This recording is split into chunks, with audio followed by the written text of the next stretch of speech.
Well, there's one Italian answer. Now let's see a homegrown solution to many of those problems of practicality. It's the first and last word from Detroit on mini diesel transportation. It's the General Motors Chevrolet Chevette. This American subcompact, now an aging design, is the first and only diesel-powered commuter car made by Detroit's big three automakers. With a base price of $6,700 and a test car that cost over $8,500, let's see what this little smoker has to offer. My first impression of the Chevette diesel was to forget it was a diesel. No smell of diesel fumes, and except at idle, little engine clatter.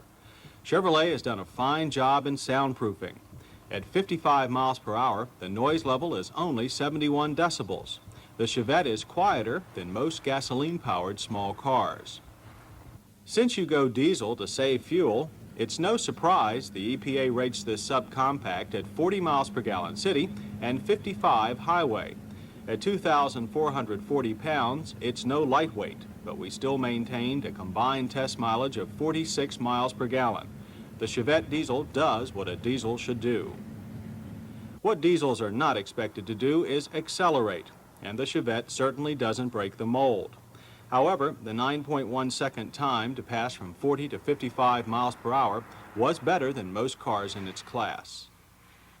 But over our 500-foot on-ramp or stoplight acceleration course, it's a different story. With a time of 11.2 seconds and a speed of only 48 miles per hour, merging onto a 4-lane expressway could get scary. Once you leave the highway, you may have to park in some crowded downtown garage, but the Chevette's tight 32-foot turning diameter should get you by in a breeze. Weaving in and out of traffic, or in this case pylons, will take a little more concentration. The overly light rear end wants to swing wide on a tight curve. There's also a moderate amount of body roll, though Chevrolet put heavy-duty suspension parts on our test Chevette to compensate for the higher weight diesel engine. Steering, Powerball type, is quick enough and provided good control. In our high-speed emergency lane changing course, the skittish rear becomes more pronounced. It took a lot of corrective steering to keep the Chevette in its proper lane when exiting the maneuver. We were quite pleased, however, at the braking ability of this Chevette. From 30 miles per hour, stops were made in an average of 36 feet. That rates a good performance grade.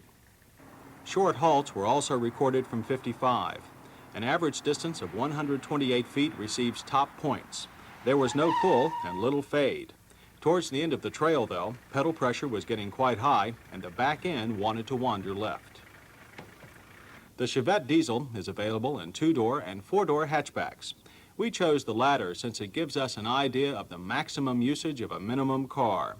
Styling is traditional 2-box design, 1 box for the engine and 1 for the passengers.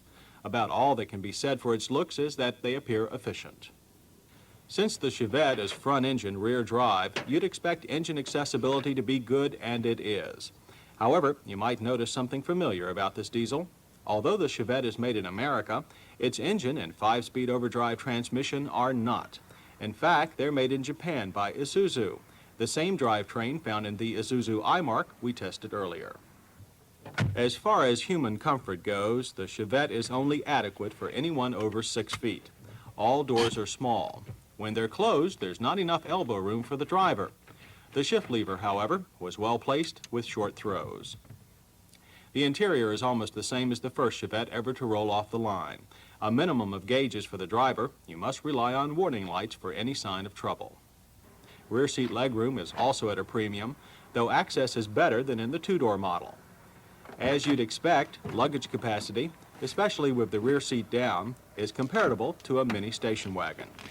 The spare tire, a temporary type, is housed under the cargo floor with an old-style bumper jack. Our Chevette diesel was slow, like most diesels, but handled reasonably well. It has good brakes and is just roomy enough for most average-sized commuters. It seems it does indeed do all it was set out to do, provide a minimal car for 4 adults and their briefcases to get to and from work. This was the mission it was designed for almost a decade ago and still fulfills today.